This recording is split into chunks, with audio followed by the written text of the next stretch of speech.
Bienvenue dans le podcast Avec ou sans règles. Bonjour, on parlera ici non pas des règles qu'on doit suivre et respecter en général dans la société, mais les règles de tous les mois qui concernent directement les femmes, c'est-à-dire les menstruations. On aura des thèmes autour de tout ce qui concerne les vécus sur ces menstruations, les douleurs, les petites culottes, les relations amoureuses, la maternité et bien d'autres. Je suis Sania et je vous souhaite une très bonne écoute.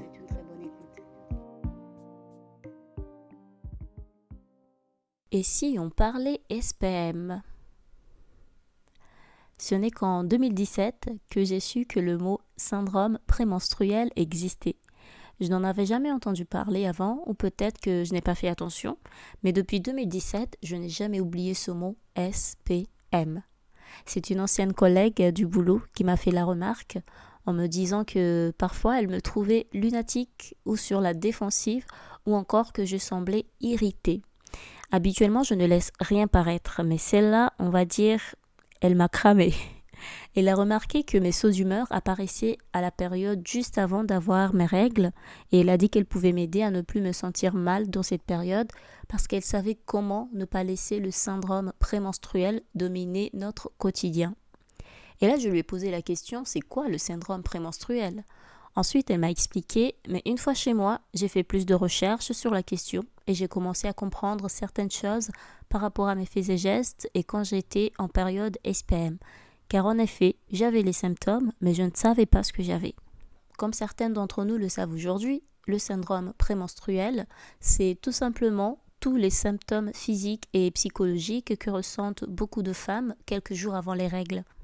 Il se manifeste par des nausées, des maux de tête, une forte sensibilité sur les seins, beaucoup de fatigue, un manque d'appétit parfois. On peut avoir des petites diarrhées aussi ou être constipé. Il y a également les douleurs lombaires et musculaires. On peut faire de l'acné qui peut parfois démanger et aussi beaucoup de stress, de la déprime, des changements d'humeur et un besoin de solitude et j'en passe. Et ce dernier, c'est ce que je ressens le plus ces dernières années. Mais bref, la liste est longue. Il y a plein de symptômes de ce syndrome prémenstruel qu'une fille peut ressentir, tout ce que j'ai cité, ou sinon une grande partie. Je prends mon exemple encore une fois, car ayant des règles très douloureuses et invalidantes, je ressens aussi presque tous ces symptômes de SPM, mais je n'ai jamais eu de diarrhée ni de constipation dans cette période, encore heureuse. Dans mes recherches, j'ai vu que le syndrome prémenstruel peut être causé par le changement hormonal de la femme par rapport à l'ovulation et à son cycle menstruel. On distingue d'ailleurs deux sortes de SPM, à savoir le SPM léger et le SPM qui peut être sévère. Ce qui explique pourquoi il y a des mois où on souffre plus et on ressent plus intensément le SPM et d'autres mois où on ressent moins de symptômes. Et la gravité du SPM est souvent liée à l'alimentation qui affecte quand même énormément nos hormones. Ça peut aussi être notre mode de vie qui contribue à trop ressentir ou pas la période SPM. Et quand le syndrome prémenstruel est léger, c'est qu'il est supportable. Certaines n'ont pas besoin de faire grand-chose pour se soulager, tandis que d'autres, malheureusement, c'est l'échauffement du combat contre les douleurs menstruelles lorsque le SPM est sévère. Car quand elle est sévère, elle présente une extrême irritabilité, des sentiments de désespoir et de tristesse. On a souvent besoin d'aide et pas forcément de prendre des médicaments, attention. Mais si les symptômes du SPM sont vraiment invalidants, n'hésitez pas à aller voir un médecin. Moi, je sais que mon SPM est sévère. Les symptômes le prouvent malheureusement, car les douleurs sont insupportables. Je ne peux même pas porter de soutien-gorge. Déjà que je n'en porte qu'occasionnellement, mais en période SPM, il n'y a pas d'occasion qui soit possible. Je me dispute souvent avec tout le monde. On peut m'appeler au téléphone 10 000 fois, je ne réponds pas car je ne me sens pas bien autant physiquement que psychologiquement et j'essaie d'éviter de verser mes sauts d'humeur à tout le monde pour ne pas blesser des gens qui me sont chers. Car ce n'est pas tout le monde qui peut comprendre. Donc je me renferme beaucoup sur moi. Je peux faire plus d'une semaine facilement sans mettre le nez dehors. Je suis tout le temps paniquée avant d'avoir mes règles et c'est la déprime totale. Aujourd'hui, j'essaie tant bien que mal de dépasser tout ça.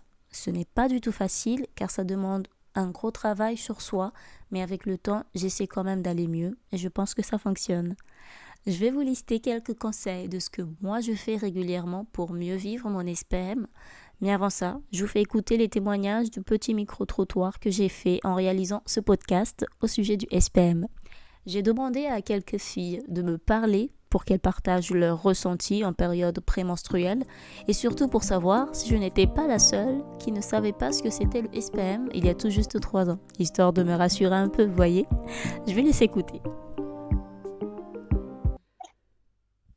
Qu'est-ce que tu sais des SPM? Qu'est-ce que je connais des quoi? SPM. E-S-P-E-M-E? Non, SPM. Non, jamais entendu parler. Tu connais pas les SPM? T'as quel âge déjà? 27 ans. 27 ans. C'est 2 lettres, c'est 3 lettres? C'est 3 lettres, mais c'est pas grave. Moi, je les suis il y a pas longtemps, donc... Ah non, jamais entendu. Bah ça va, je suis rassurée. C'est quoi ça? Bah c'est le syndrome prémenstruel. C'est-à-dire avant les menstrues? Avant, oui. Mais genre par exemple, il y en a, ils disent j'ai des boutons. Voilà, ça fait partie. J'ai vu un TikTok en plus sur ça, je sais pas si je t'ai envoyé. C'est quoi, c'est syndrome prémenstruel, c'est un truc comme ça? Oui. Et qu'est-ce que tu sais des SPM du coup? Je sais que c'est horrible. c'est les jours avant et les jours après, et tu passes un tiers de ton mois de mauvaise humeur, gonflée, pas contente, c'est pas cool. Et c'est quoi les principaux symptômes que toi tu ressens généralement? Parce que tu viens me dire que t'avais fait un arrêt de règles. Ouais, pendant plus d'un an. Plus d'un an. Mais tu ressens quand même les... Je saigne pas, mais j'ai tous les symptômes. J'ai les seins qui gonflent, je suis ballonnée, je suis de mauvaise humeur, je suis fatiguée, mais je saigne pas. D'accord. Bon, ma question c'était, est-ce que tu sais ce que c'est le SPM? Le quoi?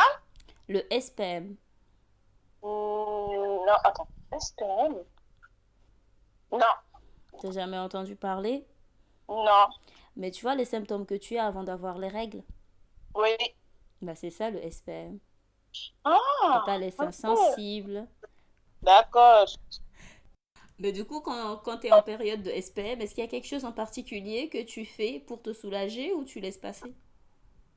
En fait, parfois, si je prends un Doliprane, 3 heures, 5 heures comme ça peut passer. Mais maintenant, ça fait rien du tout. Du coup, j'ai mal. Je reste comme ça. Comme quand j'ai mes règles, j'ai mal. Je fais gauche à droite jusqu'à ce que ça s'arrête. Mais après, ça peut prendre quand même 2 jours. 2 jours. À part que j'ai les seins qui sont gonflés, j'ai du mal à faire pipi, je te dis pas, faire caca aussi, ça fait trop mal.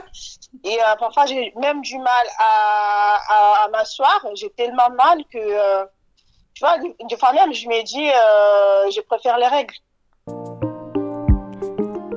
Il y a quelques filles qui étaient un peu embarrassées car je les ai prises au dépourvu, mais elles m'ont quand même répondu. Alors, moi, la première des choses que je fais pour gérer ma période SPM, c'est de commencer à y travailler avant que les symptômes ne se manifestent. Il ne faut pas attendre d'avoir mal pour se soigner de ça. Moi, je fais des étirements et j'ai commencé à faire du yoga il y a 2 ans. Je fais aussi de la méditation avec une application qui s'appelle Le Petit Bambou depuis quelques mois. Il est téléchargeable sur App Store et c'est gratuit et apaisant. Je fais aussi de la marche, beaucoup de marche car j'aime pas courir. D'ailleurs, j'ai aussi une application dans laquelle j'enregistre le nombre de pas que je fais au quotidien pour me permettre de me challenger un peu et ne pas stagner sur un nombre de kilomètres fixe. Je m'hydrate aussi très bien. J'essaie d'avoir une alimentation saine.